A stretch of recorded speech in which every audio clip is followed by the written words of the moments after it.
আজি গোৱালপাৰা জিলাৰ নিখিল বড়ো ছাত্ৰ সন্থাৰ ৩৬তম আৰু গোৱালপাৰা জিলা বড়ো সাহিত্য সভাৰ ৪৮তম অধিৱেশন যোৱা ১৯ তাৰিখৰ পৰা আজি মানে শেষ দিন। আজি অপেন সেশন চলি আছে। অপেন সেশনত আমি গোৱালপাৰা জিলাৰ নিখিল বড়ো ছাত্ৰ সন্থাৰ গোৱালপাৰা জিলা বড়ো সাহিত্য সভাই মানে বিটিআৰৰ ফৰেষ্ট মিনিষ্টাৰ ৰঞ্জিত বসুমতাৰী তেওঁক মানে মুকলি সভা উদ্বোধন কৰাৰ কাৰণে আমন্ত্ৰণ কৰিছো। আমাৰ চিফ গেষ্ট হিচাপে আমাৰ নিখিল বড়ো ছাত্ৰ সন্থাৰ মাননীয় সভাপতি দীপেন বড়ো ছাৰ আমাৰ মাজত উপস্থিত হৈছে। আমি আমন্ত্ৰণ জনাইছিলো বড়ো সাহিত্য সভাৰ চেন্ট্ৰেল প্ৰেচিডেণ্ট ডক্টৰ সুৰত হাজাৰে। আমাক তেওঁ জনাইছে তেওঁ অসুখৰ কাৰণে তেওঁ আহিব নোৱাৰিলে। আমাৰ বড়ো কছাৰী ৱেলফেয়াৰ অট'নমাছ কাউন্সিলৰ ডেপুটি চিফ ৰমি পি নাৰ্জাৰী আমাৰ মাজত উপস্থিত হৈছে।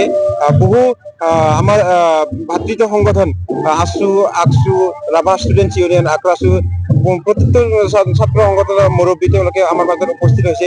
আমি নথৈ আনন্দিত যে আমাৰ গোৱালপাৰা জিলাৰ নিখিল বড়ো ছাত্ৰ সন্থাৰ ৩৬তম যি অধিৱেশন, এই ৩৬তম অধিৱেশনটো পূৰ্ণাংগভাৱে আমি সফল হোৱা বুলি আমি মানে লৈছো।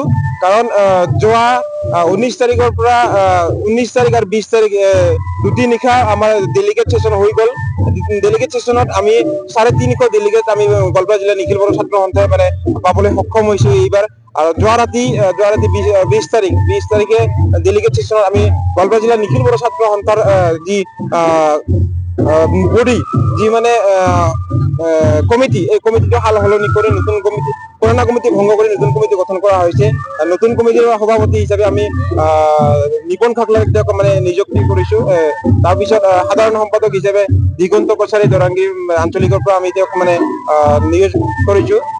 আমি আশা কৰো মই গোৱালপাৰা জিলাৰ নিখিল বড়ো ছাত্ৰ সন্থাৰ এডভাইজাৰ হিচাপে আমি আশা আগন্তুক নতুন যি মানে নতুন বৰ্ষত আমি নতুন কমিটিখনে ভাল মানে সমাজৰ কাৰণে, জাতিটোৰ কাৰণে, আমাৰ গোৱালপাৰা অঞ্চলত থকা জাতি জনগোষ্ঠীৰ কাৰণে সকলো মানে একগোট হৈ কাম কৰি যাব। ইয়াৰ কাৰণে মই তেওঁলোকক মানে আজিৰ এই মানে আপোনালোকক কৈ তেওঁলোকক মানে ধন্যবাদ জ্ঞাপন কৰিছো, শুভেচ্ছা জনাইছো।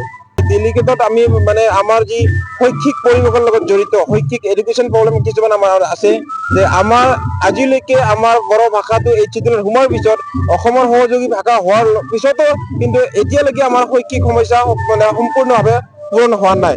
এতিয়া আপোনালোকে গমেই পায় যে আজিলৈকে কিছুমান স্কুলত আমাৰ পাঠ্যপুথি যোগান দিব পৰা নাই চৰকাৰখনে।